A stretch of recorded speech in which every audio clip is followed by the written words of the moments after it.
네, 아침 여러분 반갑습니다. 함께 기도하고 설교를 시작하도록 하겠습니다. 하나님 아버지 감사합니다. 이렇게 교회로 불러 모아 주셔서 하나님의 말씀을 듣게 하셨으니 이제 저의 마음을 진정시켜 주시고 하나님의 말씀에 집중할 수 있도록 우리 모두를 인도하여 주옵소서. 우리가 이 말씀을 듣고 나서 하나님께 더 가까이 나아가며 하나님께서 우리에게 주시는 복음의 소망 가운데에서 확신과 기쁨과 소망과 감사로 살아갈 수 있도록 우리를 인도하여 주옵소서. 예수 그리스도의 이름으로 간절히 기도합니다. 아멘.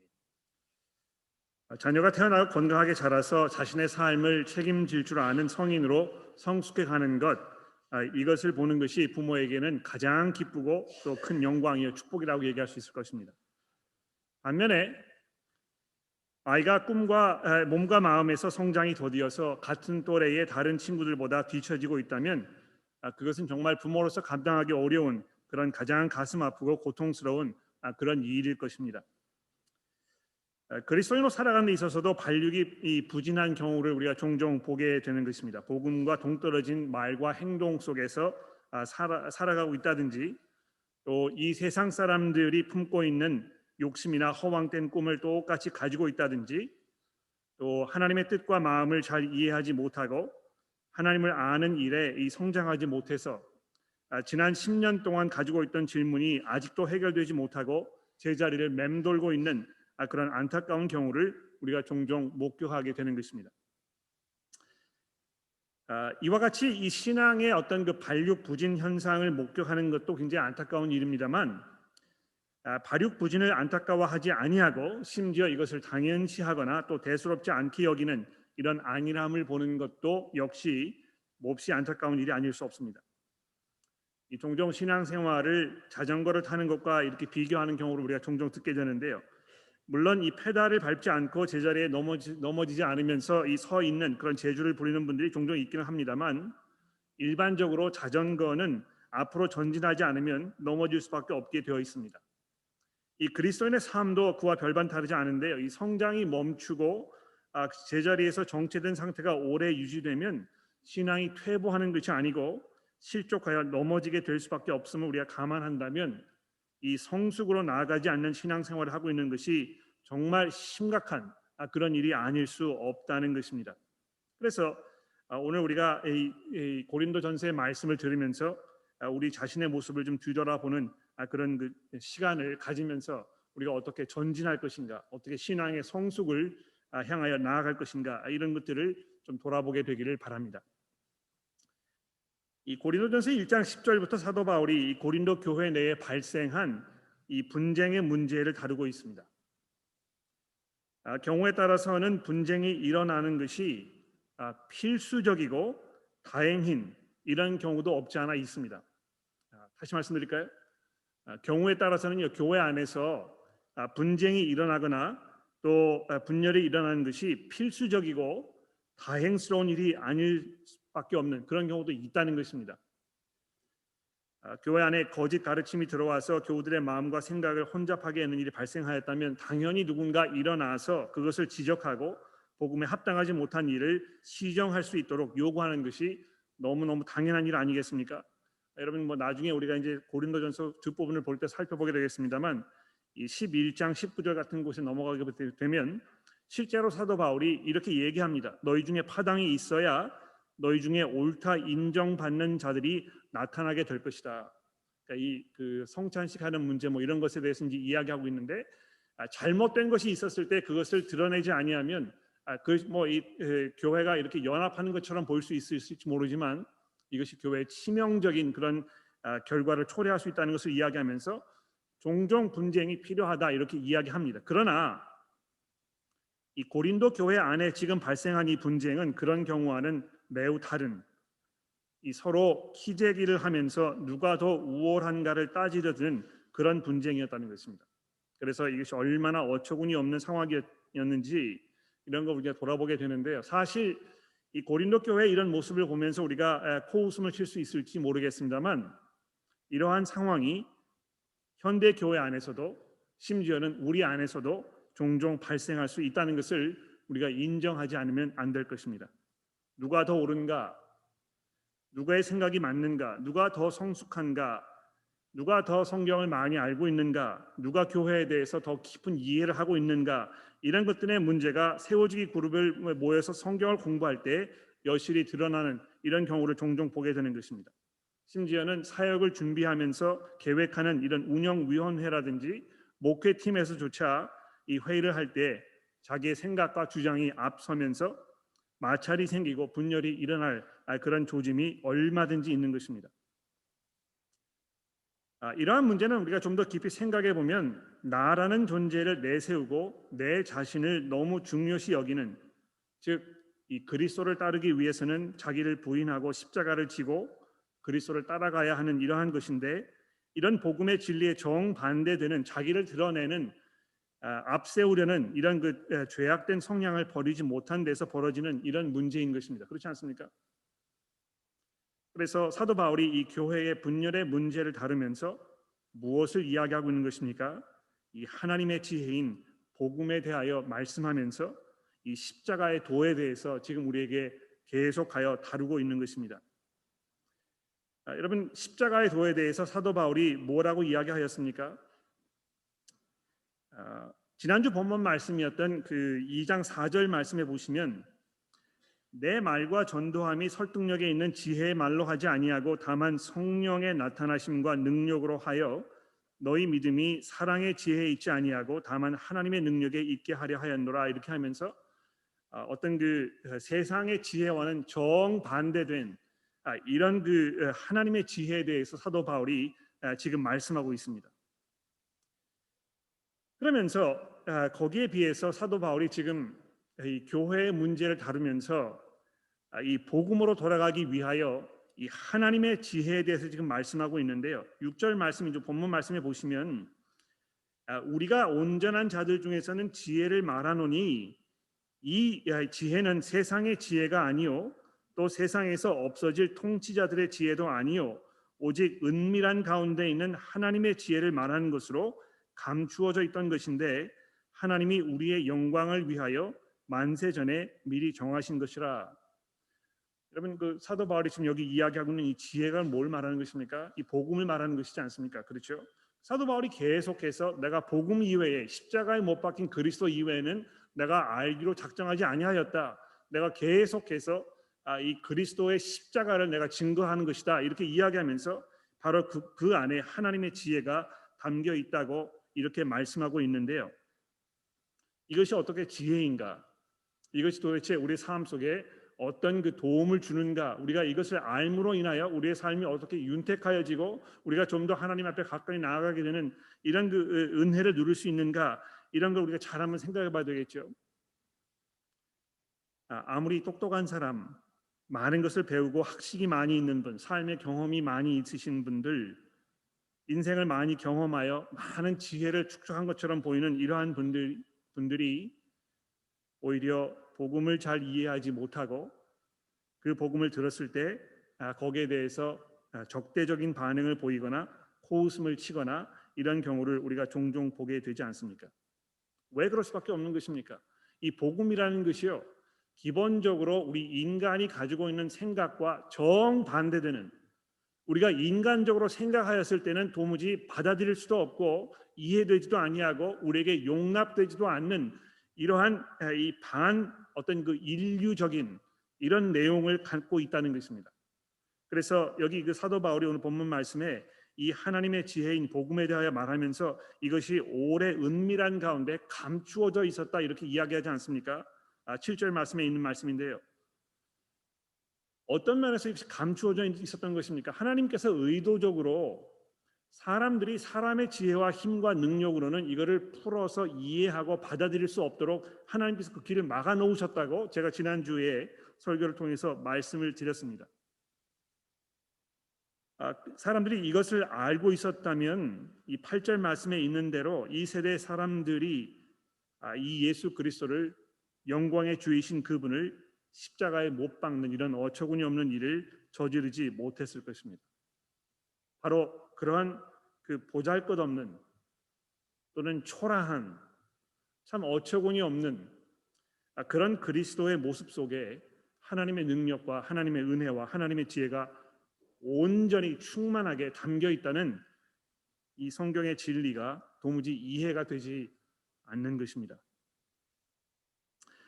근데 여러분 그 다른 거를 뭐 말씀드리기 이전에 여기 이 하나님의 지혜인 이 복음에 대해서 이야기하면서 오랫동안 감추어져 있었지만 이 7절 마지막 부분에 뭐라고 되어 있습니까? 하나님이 우리의 영광을 위하여 이렇게 되어 있습니다. 오랫동안 감추어져 있었지만 우리의 영광을 위하여 하나님께서 이것을 나타내셨다는 것입니다. 복음이 결국은 여러분과 저에게 이 하나님께서 예비해 놓으신 영광을 누리도록 하는 정말 최고의 가치가 있는, 정말 우리가 모든 것을 걸을 만한 이런 충분한 가치가 있는 이런 하나님의 은혜라고 사도 바울이 말씀하고 있는 것을 주목해 보십시오. 여러분 이 고린도 교회 성도들이요, 세상의 어떤 지혜라든지 세상이 그 가치 있게 여기는 어떤 뭐 명성이라든지 명예라든지 성공이라든지 세상 사람들이 어떤 생각하는 깊은 학식이라든지 이런 것을 많이 추구하면서 거기에 귀가 솔깃하여 마치 그것이 자기를 부유하게 하고 삶을 윤택하게 하는 것처럼 이렇게 생각하였습니다만, 거기에 비해서 사도 바울이 지금 이 복음에 대하여 이야기하면서 여러분과 저의 궁극적인 영광을 위하여, 즉 하나님께서 가지고 계시는 이 창조주로서의 그 영광과 그 권세와 능력을 우리가 함께 누릴 수 있는 그것을 위하여 이 복음을 우리에게 주셨다는 이 놀라운 말씀을 여러분 한번 생각해 보십시오. 그러니까 이 사도 바울이 뭐 다른 이 신약 성경의 다른 부분에서 예수 그리스도의 복음에 대해서 이야기하면서 내가 그것 이외에는 다른 것을 알지 아니하기로 내가 작정하였고, 그래서 내가 그것을 알았을 때 다른 모든 것들을 다 배설물처럼 여겼고, 그 안에 하늘의 이 모든 보화가 담겨 있고, 이런 여러 가지 방법을 통하여 이 복음의 우월성에 대해서 우리에게 설명하고 있지 아니합니까? 우리가 인간의 어떤 업적이라든지 경험이라든지 학식이라든지 이런 것을 집중하여 바라보면서 이 복음의 위대함과 그 복음을 통해 우리가 누리는 이 연합함, 이런 것들을 잊어버리고 놓치지 말아야 할 것입니다. 두 번째로 말씀드리고 싶은 것은요, 바로 이것이 성령이 아니고는 도무지 사람들이 이해할 수가 없다는 것입니다. 그러니까 여기 10절 말씀해 보십시오. 오직 하나님이 성령으로 이것을 우리에게 보이셨으니, 이 굉장히 중요한 말씀인 것 같아요. 우리가 어떻게 이 복음 안에 담겨 있는 하나님의 지혜와 하나님의 능력을 정말 하나님의 지혜와 능력으로 우리가 이해하고 받아들이고 경험할 수 있는 것입니까? 성령이 아니고는 이것이 가능하지 않다는 것입니다. 그래서 이 성령은 모든 것 곧 하나님의 깊은 것까지 통달하시는 이러한 분이시라고 10절에 이야기하면서 사람의 일을 사람의 속에 있는 영 이외에 누가 알리오, 이와 같이 하나님의 일도 하나님의 영 이외에는 아무도 알지 못하느니라. 우리가 세상의 영을 받지 아니하고 오직 하나님으로부터 온 영을 받았으니 이는 우리로 하여금 하나님께서 우리에게 은혜로 주신 것을 알게 하려 하심이니라. 여러분, 우리가 어떻게 하나님의 그 은혜를 그 은혜로 알아차릴 수 있겠습니까? 우리가 어떻게 이것을 소화하고 받아들여서 정말 하나님의 그 지혜로 받아들이고 하나님의 은혜로 이해할 수 있게 되는 것입니까? 성령이 아니고는 이것이 가능하지 않다는 것입니다. 여러분, 이게 이제 그 양날이 선 검과 같은 그런 말씀인데요. 한편으로는 이미 여러분께서 마음속에 내가 죄인이지만 예수 그리스도의 죽음과 부활을 통하여 내가 하나님께 용서를 얻었고, 그래서 내가 거듭나서 이제 하나님의 그 백성으로 이 땅에서 소망과 믿음 가운데 살아갈 수 있다는 것을 믿음으로 고백하고 살고 계신다면, 이 뭘 말하는 것입니까? 이미 여러분의 삶 가운데 성령께서 아주 강하게 역사하고 계신다는 것입니다. 여러분, 이건 이제 오해하지 말아야 되는데요. 종종 제가 이렇게 보니까 교회 안에서 성령 세례를 새로 받아야 한다고 이렇게 말씀하시는 분들이 종종 있습니다. 이 대단한 오해인 것 같아요. 성령께서 존재하지 아니하시면, 성령께서 우리의 마음 가운데 역사하고 계시지 아니하시면 예수를 주로 고백할 수도 없고 또 그리스도를 따라 살 수도 없게 되는 것입니다. 하나님의 것을 우리가 이해할 수 없고 하나님의 그 것을 이해한 것을 통해서 그것을 삶에 실천하며 살아갈 수도 없게 되는 것입니다. 그런데 그럼에도 불구하고 여러분이 지금 아직 성령을 체험하지 못했기 때문에 다시 한번 이 성령의 어떤 그 재경험 이런 거를 해야 한다고 이야기하면 결국 여러분의 삶 속에는 성령께서 계시지 않는다는 것을 이야기하는 것이고, 성령께서 계시지 아니하면 어떻게 우리가 하나님을 하나님으로 고백하고 예수 그리스도를 우리의 구주로 고백할 수 있게 되겠습니까? 여러분 거기에 유혹되거나 속아 넘어가지 마십시오. 야, 이거 내가 지금 성령을 가지고 있는 것인가? 성령께서 내 안에 역사하고 계신 것인가? 이것이 자꾸 혼란스럽고 또 불안하고 내가 이 성령을 좀 경험해야 되지 않겠는가? 이렇게 해서 어떤 인위적인 방법으로 이 금식 기도를 한다든지 철야 기도를 한다든지 이 방언을 하기 위해서 온갖 노력을 한다든지 이런 실수를 우리가 범할 수 있는데요.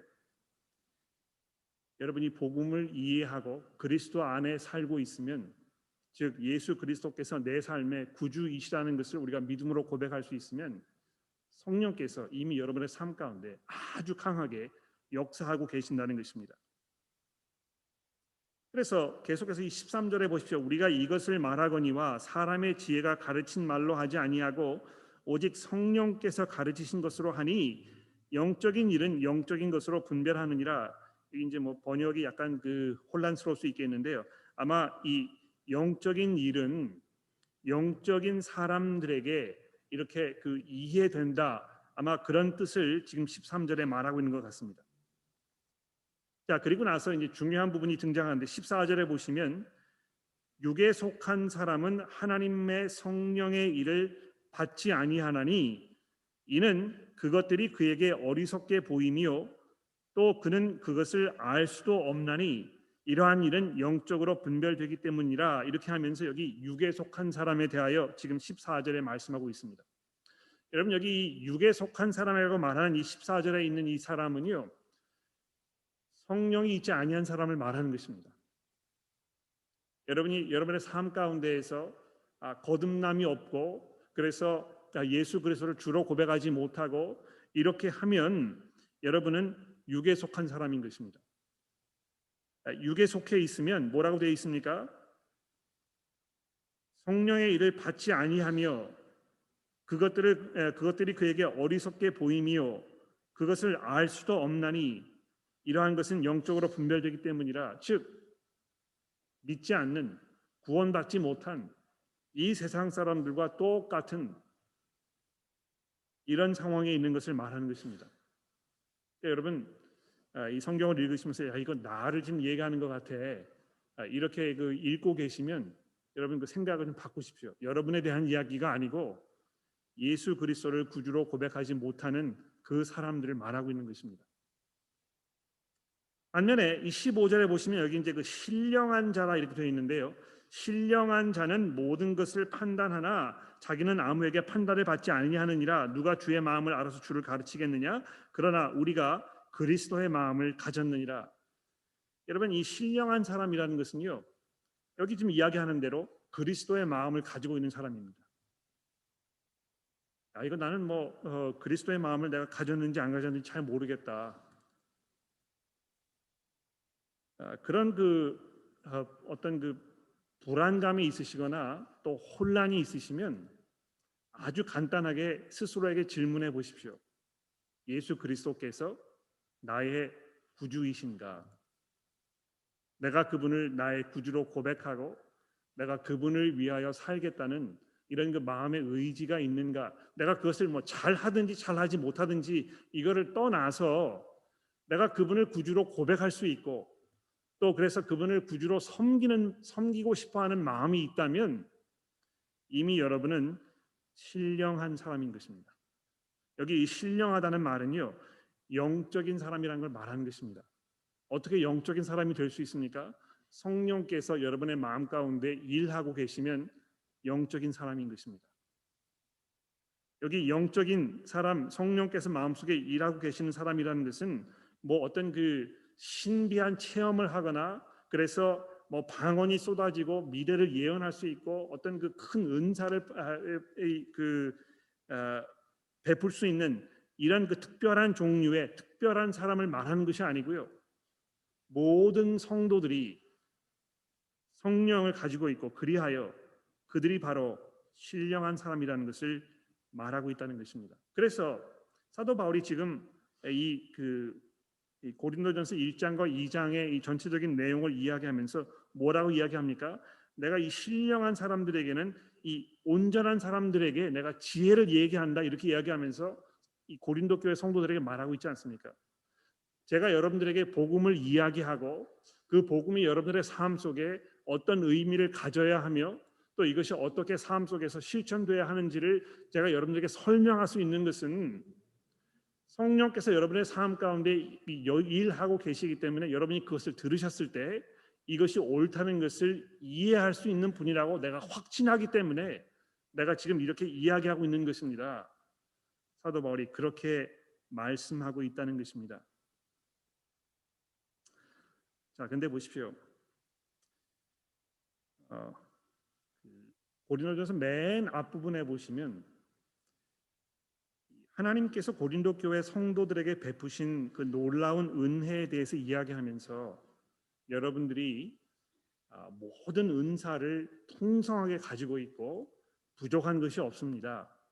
여러분들이 성도입니다. 이렇게 1장에서 말씀하였습니다. 그런데 그럼에도 불구하고 이 고린도 교회 성도들이 마치 자기가 성도가 아닌 것처럼 성도답지 못한 이런 일이 이렇게 반복되고 있었다는 것입니다. 그러니까 성령께서 그 안에 계시기는 합니다만 어떤 그 두 가지 이 힘이 마치 그 사람의 삶 속에 이렇게 영향력을 발휘하고 있는 것처럼 사도 바울이 말씀하고 있습니다. 그래서 여기 그 3장에 넘어오셔가지고 1절 말씀에 보면은요 이렇게 얘기하지 않습니까? 형제들아, 내가 신령한 자들을 대함과 같이 너희에게 말할 수가 없어서 육신에 속한 자 곧 그리스도 안에서 어린 아이들 대함과 같이 하노라 이렇게 얘기하면서 이제 사도 바울 이 고린도 교회 성도들에 대하여 사도 바울이 약간 그 다른 표현을 사용하고 있습니다. 아마 약간 혼돈이 이제 되실지 모르겠는데 이걸 잘 들어보십시오. 아까 우리가 읽은 그 14절 말씀에 있는 이 육에 속한 사람 이러한 표현이 지금 3장 1절에 등장하는 육신에 속한 자 이것과 서로 다른 표현이라는 것입니다. 아까 그 14절 말씀에서는요 성령이 그 안에 존재하지 않는 그래서 하나님을 고백할 수 없고 하나님의 것을 이해하지 못하는 이런 그 사람들에 대해 이야기했습니다만 지금 여기 3장에 넘어와서 이 고린도 교회 성도들을 향해서 육신에 속한 자라 이렇게 이야기했을 때는 성령이 그 안에 계시는데도 불구하고 아직 이 세상의 다른 영향력을 계속 받으면서 살고 있는 그래서 여기 이야기하는 대로 그리스도 안에서 어린 아이와 같은 이런 사람으로 지금 사도 바울이 고린도 교회 성도들을 취급하고 있다는 것입니다. 그러니까 이 발육이 더딘 성장하지 못하는 영적으로 아주 미숙한 이런 상태에 있는 이 고린도 교회 성도들을 말하고 있다는 것입니다. 그러니까 여러분 이거 보십시오. 많은 은사를 가지고 있으면 어떤 그 신비한 경험을 하여 마치 성령께서 그 사람 속에 아주 강하게 역사하고 있는 것처럼 보임에도 불구하고 고린도 교회 성도들이 그랬거든요. 얼마나 많은 은사를 가지고 있었습니까? 실제로 사도 바울이 그렇게 얘기하잖아요. 그럼에도 불구하고 사도 바울의 눈에는 이 사람들이 아주 어린아이와 같은 아주 미숙하고 성숙되지 못한 이런 상태로 살아가고 있는 것처럼 여겨지고 보여졌다는 것입니다. 왜 그랬습니까? 여기 지금 오늘 본문 3장 맨 마지막 부분에 이야기하고 있는 것처럼 너희 가운데 시기와 분쟁이 있으니 어찌 육신에 속하여 사람을 따라 행함이 아니니리요. 어떤 이는 말하되 나는 바울에게라 하고 나는 아볼로에게라 하니 너희가 육의 사람이 아니리요. 이렇게 이야기하면서 성도에게는 합당하지 못한 이런 삶을 살고 있는, 이런 삶이 계속 지속되고 있는 이런 성도들을 향하여 지금 말씀하고 있다는 것입니다. 여러분은 그리스도 안에서 영적 미성숙아로 지금까지 살고 계시지 않습니까? 내가 지금 무엇으로부터 많은 영향을 받고 있는가? 누가 나의 생각과 나의 어떤 그 삶의 방향과 이런 거를 지배하고 있는가? 이것을 잘 한번 생각해 보십시오. 우리 삶 속에 굉장히 많은 영향력들이 있잖아요. 그렇죠? 우리 부모님들의 영향도 있을 것이고, 또 이 문화적인 영향도 있을 것이고, 또 내가 지금 살고 있는 어떤 경제적, 이 사회적 어떤 상황과 이 여건 속에서 받는 영향력도 분명히 있을 것입니다. 내가 지금 무엇을 시청하고, 내가 무엇을 읽고, 내가 무엇을 듣고 있는가, 이런 것을 통해서 알게 모르게 굉장히 많은 영향력을 우리가 받고 있습니다. 과연 우리가 삶 속에서 지금 내 자신을 어디에게 맡겨놓고 있는가, 이 문제를 우리가 깊이 한번 생각해 봐야 될 것 같아요. 내가 과연 얼마만큼의 시간을 이 세상 사람들의 생각과 사고 방식에 깊이 빠져들고 젖어들도록 나를 방치해 놓고 있는가, 이런 거 한번 생각해 보십시오. 종종 하는 이야기입니다만, 시간이 없어서 내가 성경을 읽지 못하거나 성경을 깊이 생각하지 못한다고 하는 것은 말이 되지 않는다고 많은 여러분들도 고백하시는 것 같아요. 내가 지금 그 한국 드라마 보는 시간 이런 거에 비교해 보면 성경을 읽는 것이 어렵다고 이야기할 이런 그 핑계를 댈 수가 없다는 것입니다. 근데 이 한국 드라마를 보는 게 뭐가 문제가 되겠습니까만, 제가 이제 그 지난 한 2, 3주 동안이요, 의도적으로 한국에서 요즘 유행한다는 어떤 그 프로그램을 제가 주의 깊게 조금 돌아봤습니다. 요즘 넷플릭스가 그러면서 굉장히 좋은 것 같아요. 원하고 싶은 걸 다 볼 수가 있습니다. 그렇죠? 제가 한국 문화를 오랫동안 이렇게 가차히 접하지 않았기 때문에 이런 게 더 갑자기 확 와닿는지 모르겠습니다만, 대부분의 한국 드라마들이 사람들에게 강요하고 보여주는 이런 것들이 굉장히 비도덕적이고 비인간적이고 반기독교적이라고 저는 생각합니다. 그러니까 여러분들이 계속해서 한국 드라마를 계속 보시면서 거기에 심취하고 이렇게 되면 아마 여러분도 모르는 사이에 계속해서 여러분의 생각이 세뇌를 당하고 있는 것이 분명합니다. 그것은 한국 드라마뿐만이 아니고요. 음악도 마찬가지인 것 같아요. 요즘에 이 K-pop 한국 문화가 그 전 세계를 휩쓸고 있다고 해서 제가 의도적으로 이 한국의 여러 가지 음악들을 조금 들어보았는데요. 이 K-pop 그룹들 거기 그 등장하는 모든 가사 내용이라든지 또 어떤 그 시각적인 효과라든지 이런 모든 것들이 계속해서 우리에게 뭘 요구하고 있습니까? 반기독교적이고 반인간적이고 이런 것들을 우리에게 요구하고 있는 것입니다. 근데 우리가 계속해서 우리를 거기에 맡기고 거기에 많은 시간을 투자하고 이렇게 하면 결국 어느 쪽으로 우리가 가게 되어 있겠습니까? 그리스도 안에서 우리가 미성숙한 모습으로 계속 존재하고 있는 그 분명한 이유가 한 가지 있는 것 같아요. 하나님의 말씀으로 내 삶을 다스리지 못하는 것입니다. 또 그런 기회를 나에게 주지 않는 것입니다.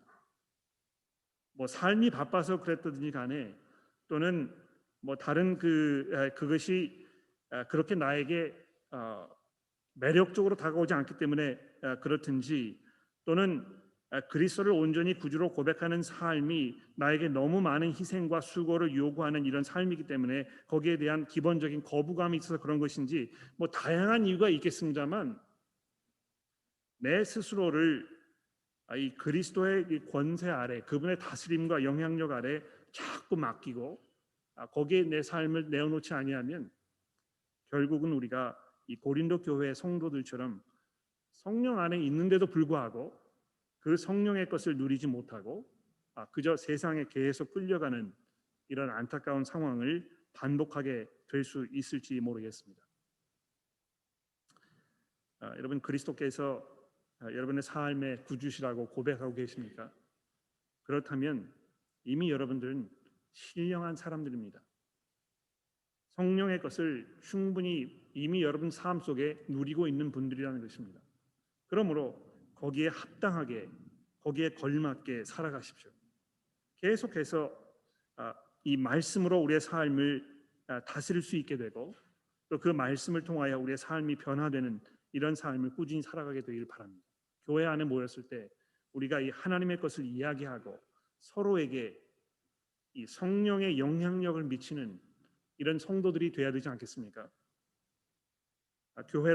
교회가 교회로 모였는데 계속해서 서로에게 줄 수 있는 영향력이라는 것은 뭐 이 골프 치는 것에 대해서 거기에만 국한되어 있다든지 또 내가 최근에 본 어떤 한국 드라마에 무슨 내용이 있다든지 또는 이 자녀를 학업을 하는 데 있어서 어느 학교에 보내는 게 좋다든지 뭐 이런 그 일들만 계속해서 우리가 서로 이야기하고 나누는 그러한 교회가 된다면 결국에는 우리 교회 안에 분쟁이 일어나게 될 것입니다. 분열이 생길 수밖에 없을 것입니다. 복음이 우리를 연합하지 아니하고 우리가 거기에 헌신되지 아니하면 분명히 이 교회를 깨뜨리려고 하는 다른 생각과 다른 그 권세들이 들어와서 우리의 마음을 혼탁하게 할 것이 분명합니다. 그렇게 되기 이전에 우리가 깨어 기도하고 우리의 스스로를 돌아보면서 복음에 합당하게 사는 우리 교회가 되기를 간절히 기도합니다. 기도하겠습니다. 하나님 아버지, 성령께서 우리 삶 속에 이미 강하게 역사하셔서 우리가 예수를 구주로 고백하며 또 그 안에서 참 소망과 믿음 가운데 살아갈 수 있도록 도와주셔서 감사합니다. 하나님이여, 혹시 저희가 소홀히 하여 우리가 영적으로 잘하지 못하고 제자리 걸음을 하고 있거나 또 세상의 어떤 유혹과 생각과 이 세상의 것들에 우리가 심취하여 우리가 하나님의 것을 뒤로 접어둔 상태에 혹시 있다면 하나님 저희를 책망하여 주시고 우리가 회개하여 그리스도께 믿음으로 나아갈 수 있도록 저희를 도와주옵소서. 하나님 저에게 분별력을 허락하여 주셔서 우리가 하나님의 것과 세상의 것을 잘 구분할 수 있도록 도와주시며 그리하여 우리의 마음과 생각이 그리스도의 마음으로 점점 순화되어 갈 수 있도록 우리 모두를 인도하여 주옵소서. 예수 그리스도의 이름으로 간절히 기도합니다.